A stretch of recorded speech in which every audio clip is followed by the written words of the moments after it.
Tap in with me.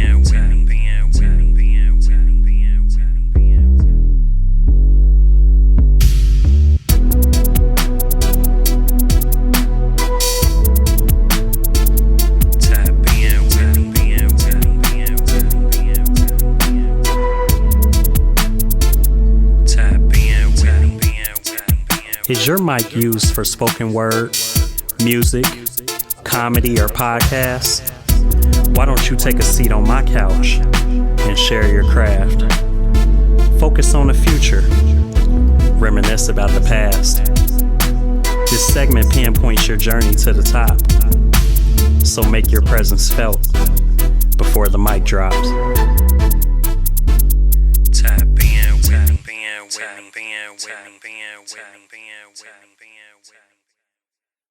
Hello everybody, this is the Mic Drop with B. Anderson, Season 1, Episode 2. Today we are sitting down with a guest that, I've had the privilege of working with over the past month or so. And without further ado, I'm gonna let him introduce himself. Peace, how y'all doing? My name is Vibe One, producer, MC, lyricist, also a part of the legendary hip hop group from Cincinnati, Ohio, the Watusi tribe. Hey, appreciate you, brother, man. So I guess to get the show started, you say you've been an MC for 30 years. Mm-hmm. You started your own production company in 2001, ESA Entertainment.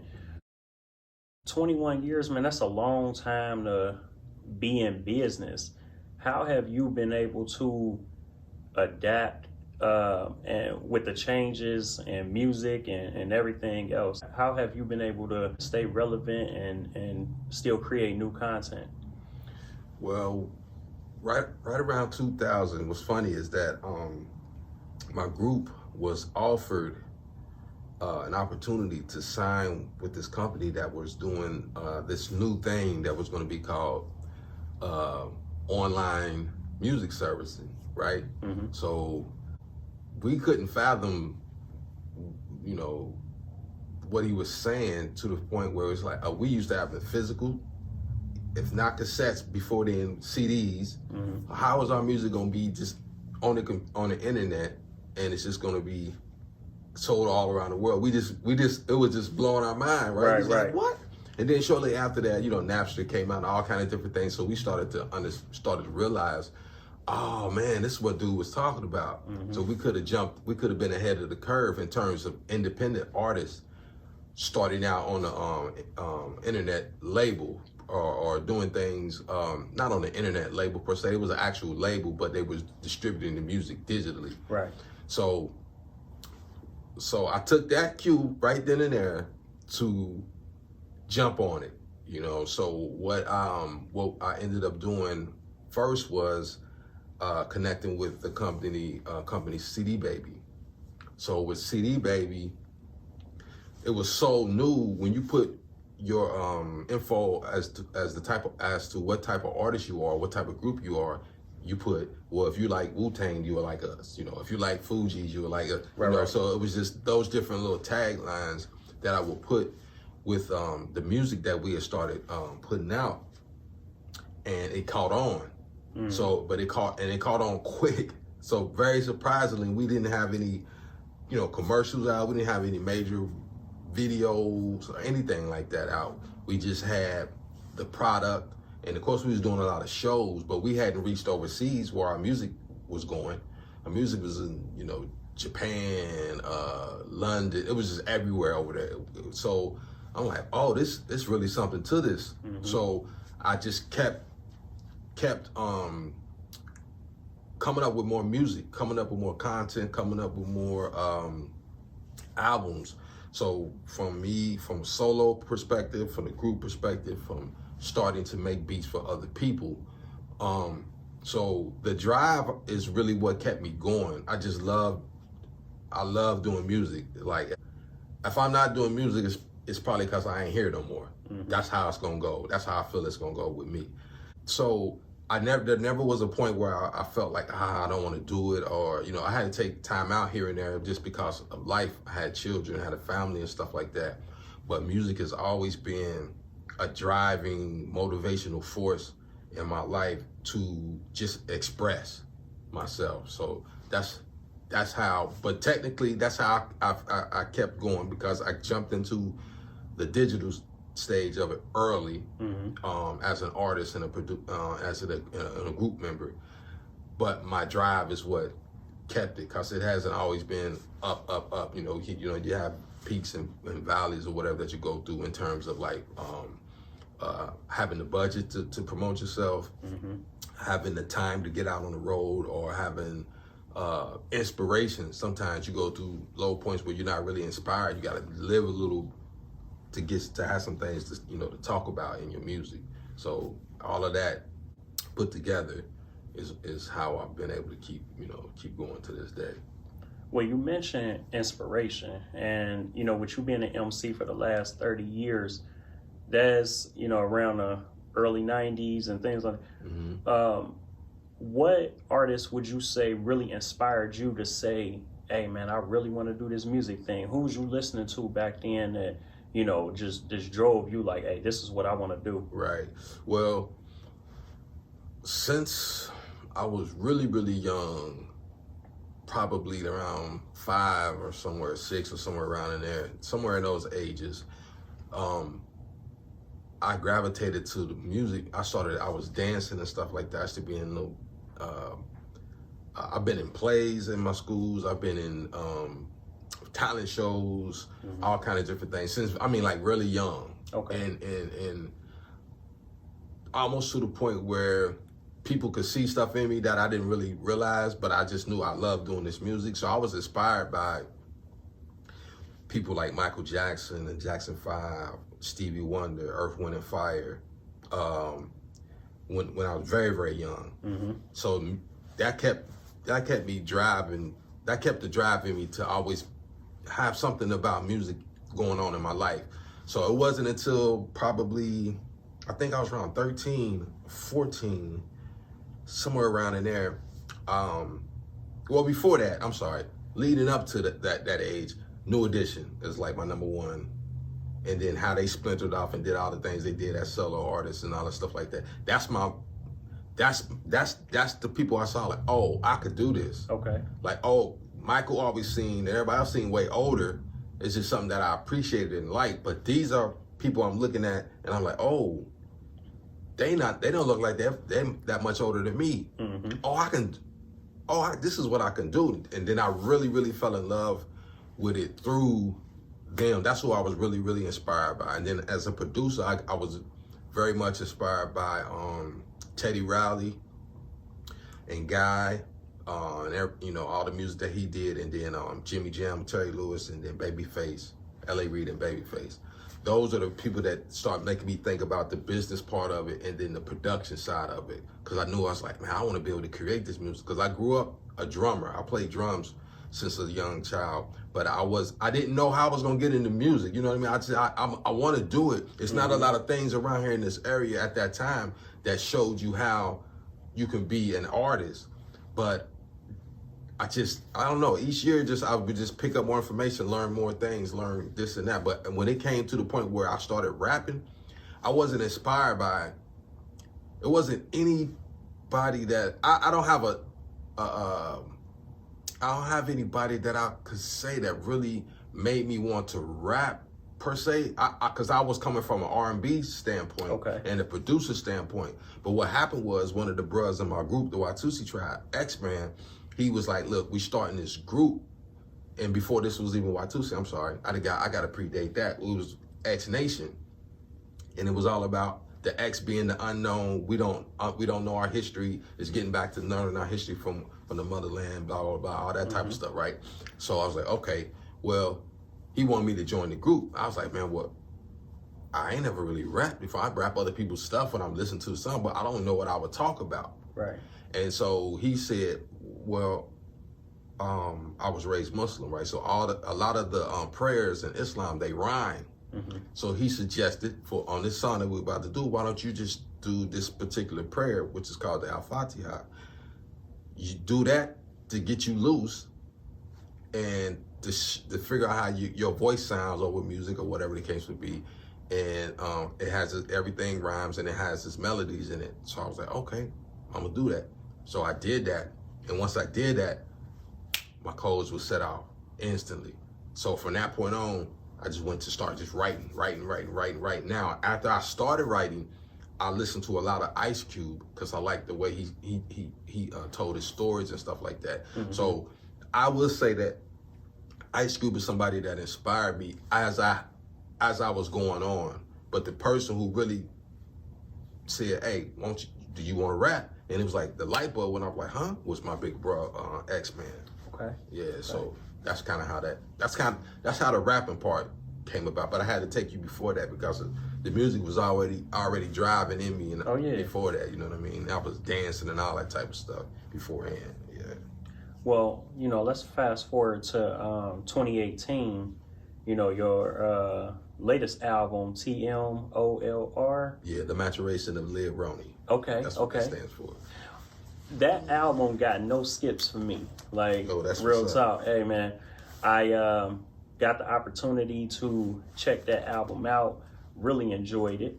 Oh, yeah, man, you can hold that up. I did. Let them. Yeah. That's what it looked like. Yeah. In the city in Cincinnati, you can get these at everybody's records, physical copies or whatever. Okay. Just to let y'all know that.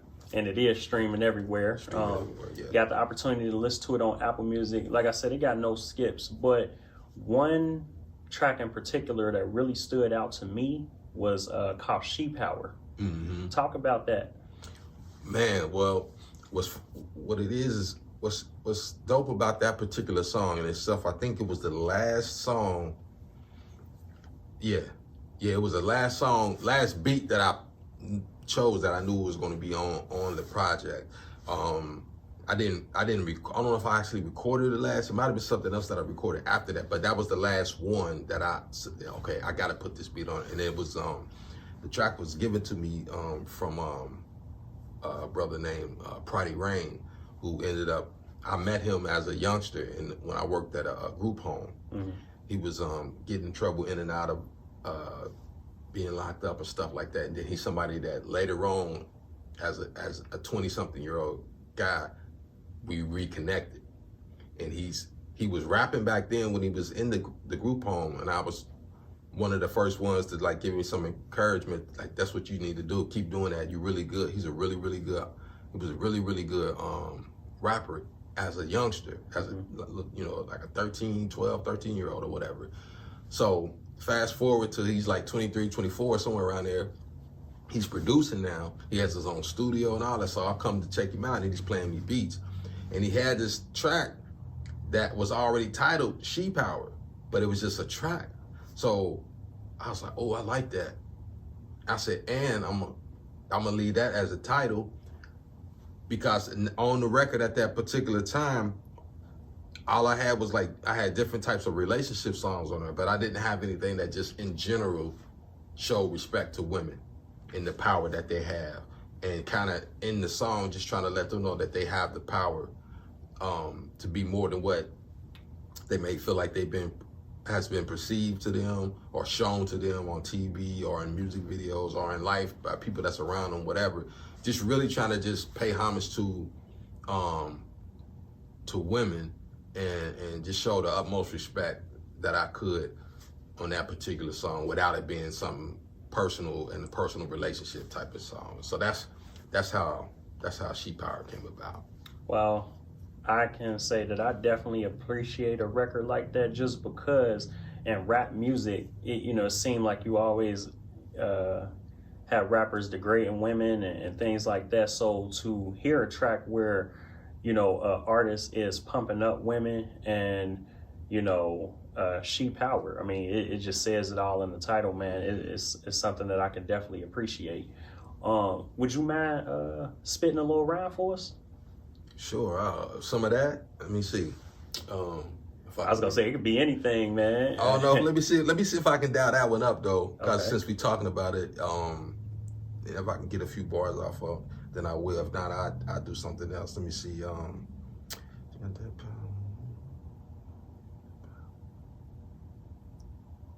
don't know if I can. I know the hook is like, she got that power, she got that power, she got that power, she don't know it yet, she got that power, she got that power, she got that power, I'ma let her know. Yeah, I wish I did know some of the lyrics. I haven't performed it in a minute. I'm gonna have to get it back in my head because I will be performing it later this year. Okay. Coming up, I got a big concert coming later this year, but she's hold on, she's strong-willed, flat, and she's strong-willed and flats are long heels. I can't even get it. But hold on, let me just spit something to make up for this. Uno, how you make them get down. I keep it 100, keep the funk in the sound. God body flow is my flex, I rep my crown. Word to KRS1, I boogie down. 360 degrees, my cipher is sound. Grand verbalizer with the peep the nouns. My team is too legit, I don't play around with clowns. Only checking with the real when I come into your town. Prominent motivator, hip-hop cultivator. I stay away from all these hip-hop culture haters. I spark the flame, my G, that's in my nature. Connect the dots, but if need be, eliminate you. And that's on any level. Destroy your any devils, any skin tones, any suburbs, any ghettos. With a smile on my face, vindicated like Mellow. Still got game, respect my name. Hello. Hey, that's fire, man. That's fire. Appreciate. Yeah, so let's switch gears a little bit and talk about the I'm talking about podcast and radio show.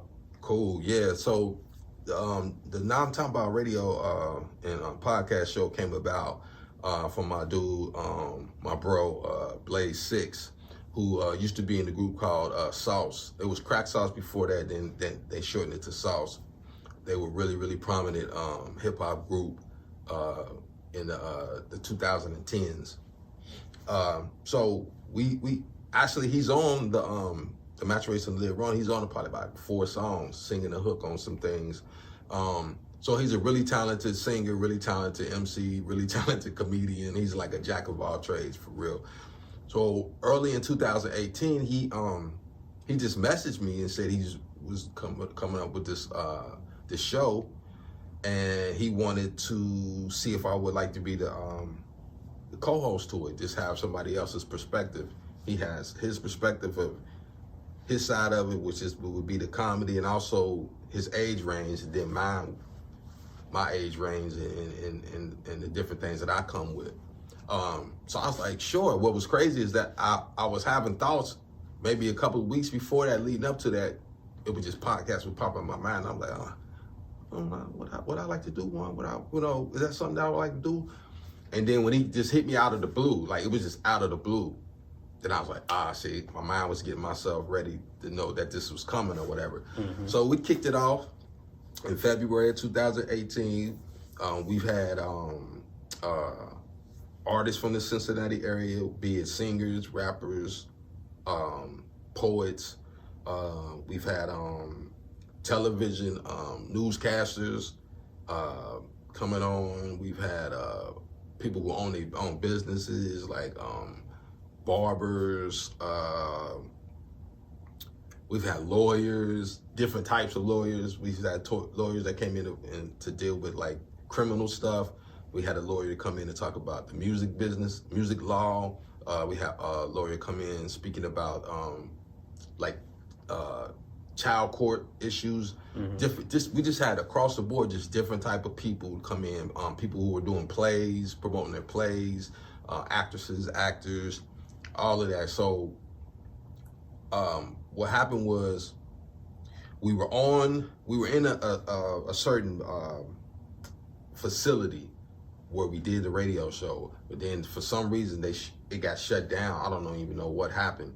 So from when that happened, we decided to turn more towards the podcast thing. So we would be mobile. So we might be interviewing somebody, interviewing somebody at a park. We might interview somebody at their studio, interview somebody wherever they were most comfortable. And then that's when we started to kick in a little more heavier with the podcast and getting it online, getting it on Spotify, just streamed everywhere and all those types of things. So that's how that got started. We on, let me see, 18. We on this will be the 4th season this year that it's been, going on. I had to step back the last couple of months just because of having different issues with family stuff, and then vehicle situations. It was just getting crazy. And I also have been locked in the studio really, really hard, really consistently trying to finish this project that I've been working on for the last 3 years called Uno Kenobi. Actually longer than 3 years, but over the last 3 years, really trying to hone in on it. When everything got shut down in 2020, that hurt in terms of time-wise. It helped as well because more things ended up coming out of it. I started doing more. I produced more music, slide songs that, it's just like, which one's better? Okay, this one's better. Sliding song out, slide songs out. But it's a heavily featured project. It's like, Dr. Dre has this Chronic series, and then this is my version of that as a producer, meaning I'm producing all the songs, and then I'm featuring a bunch of people from inside the city, outside the country on the project. So I was been really vigilant about trying to get that finished, and then just dealing with family stuff. So I plan on getting back into the podcast hopefully here soon. Within, if not, we're coming towards the end of the month now, so maybe in sometime in March, really getting back into that. I should do movie reviews, segments, you know what I'm saying? Mm-hmm. And I would just pull in people that I knew to come get interviewed, as well as that's what Six would do. We just using our resources and a lot of people that we know to just come up with a lot of different diverse guests in all types of different fields to just come and speak about what it is that they do. And it was going well, and it's still going well, despite all the hiccups we had to deal with, especially when the COVID thing hit. We were going different places, then we had to stop for a minute because people didn't know, mm-hmm. How close to get to somebody and all that stuff. Right. So that put that really was the big monkey wrench that was placed in it initially, where we had to chill for probably about 3 to 4 months before we can get somebody to come back in. We were just doing the show. It was just me and him, mm-hmm. speaking about topics of the day, or I still would do my reviews and stuff like that, movie reviews, but it's just, we really wanted it to be interview based with guests. Mm-hmm. You know what I mean? That's what I like to do, just to have conversations, right. And have people speak about what it is that they're doing. Well, that's dope, man. I'm glad, that you guys created a platform where people can gain knowledge about what others are doing, mm-hmm. Especially in the city. Right. So this part of the show is where I ask my guests a couple of miscellaneous questions. And the first one I'm gonna ask you is, because you've talked a little bit about it, but, there are many, especially in this day and age, artists/producers out there, like Dr. Dre, P. Diddy, Timberland, Jermaine Dupri, just to name a few. Mm-hmm. Would you say that any of those artists, those rappers/producers, have influenced you in any kind of way to want to go further or want to expand, beyond what you've done thus far? I know that someone, thus far, right now where I'm at, it's nobody that I don't even look for inspiration from people. Mm-hmm. At this point, I know, the people that's viewing this, I know I look young, but I'm not young. Definitely not young in terms of popular music would be considered. But the RZA from the Wu-Tang Clan, mm-hmm. was somebody that I really, I would have to say, and you know what? Going back to before, I would have to say Q-Tip, okay, from Tribe Called Quest, and the whole group Tribe Called Quest. they were an inspiration to me. Not to rap, but they were definitely an inspiration to me. Wu-Tang was an inspiration because they did what we were doing here. We had a big old number, we had a big group. And then we saw it able to be done when they came out with it. It's like, oh yeah, they doing it. So we already know we on the right direction. It's something that is obtainable. So that was a motivation, and that was an inspiration to see that. Now, just other MC producers that I like, or people that may not even be considered MCs, but they could rap if they wanted to, you know, would be people like you already said Dr. Dre. I already said the RZA, Kanye, Pharrell. Okay.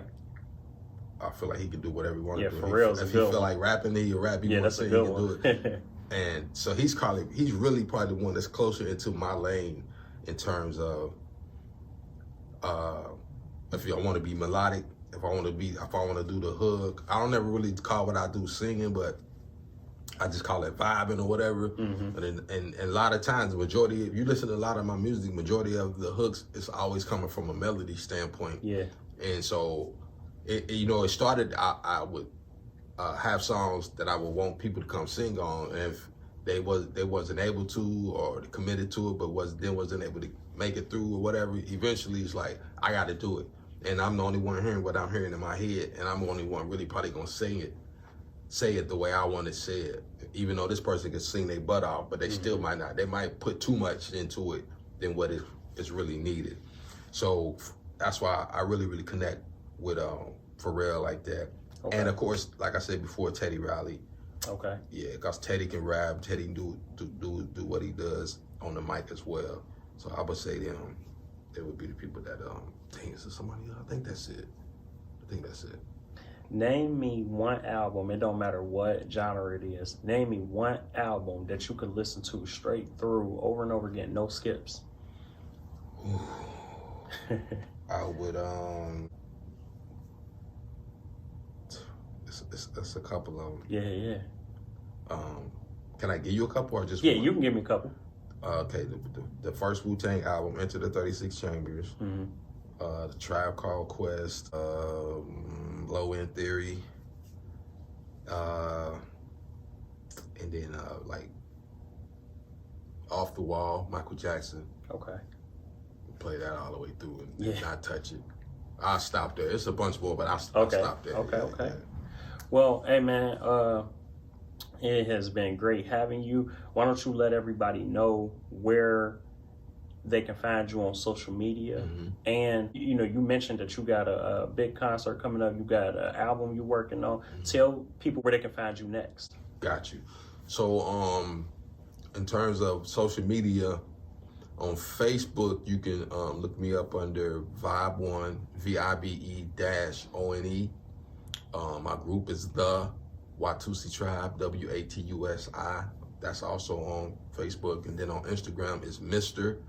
Vibe1, all one word, and then the number 7, and then Watusi on Instagram for my group.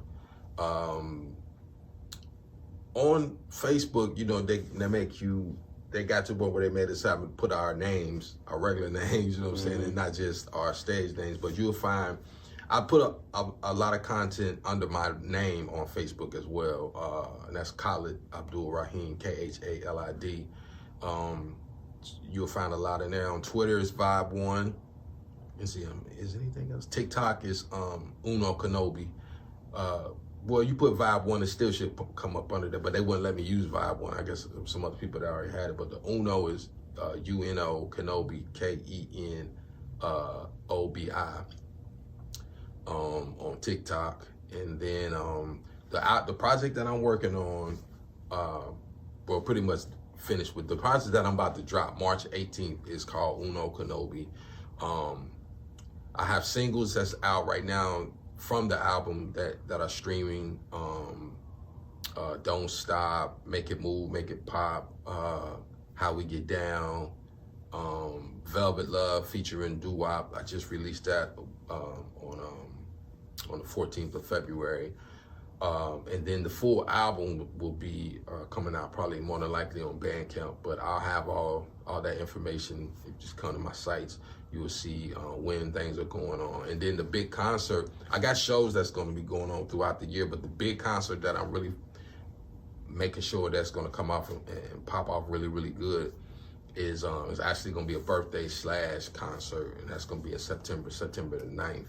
It's going to be my 50th birthday bash. So I've always wanted to do all my big birthdays, have concerts on my big birthdays. So I had one on my 40th. I'm gonna have another one on my 50th, and then so on and so forth. However much longer I'm on the planet. But that's the big concert I got talking about. And then also in May, there's gonna be something coming up at Everybody's Records World, where I will have the physical copies of that album available, and I'll be there to sign. I'm going to perform in the store as well. That's coming in May, so that'll be being posted up soon as everything gets finalized with that. But yeah, something's always popping up, and I'm jumping on it. Anybody need any production, you need any mixing, mastering, you hit me up for that as well. Cause we got something really, really good going on right now. That's going absolutely. It's an incredible project, so I'm really loving how that's coming about. So I can work with anybody. You're a singer, you're an MC, you're a poet, you do rock and roll, you do country, whatever. It doesn't matter. I'm a music guy, period, through and through, all the way around. I love it, man. Make sure y'all tap in with this brother. He doing big things. Like he said, me and him working on something special. That's for another day, another time to get into. But this has been the mic drop with B. Anderson. And yeah, we signing off. Peace. If you enjoyed this video, please like it and subscribe to my YouTube channel.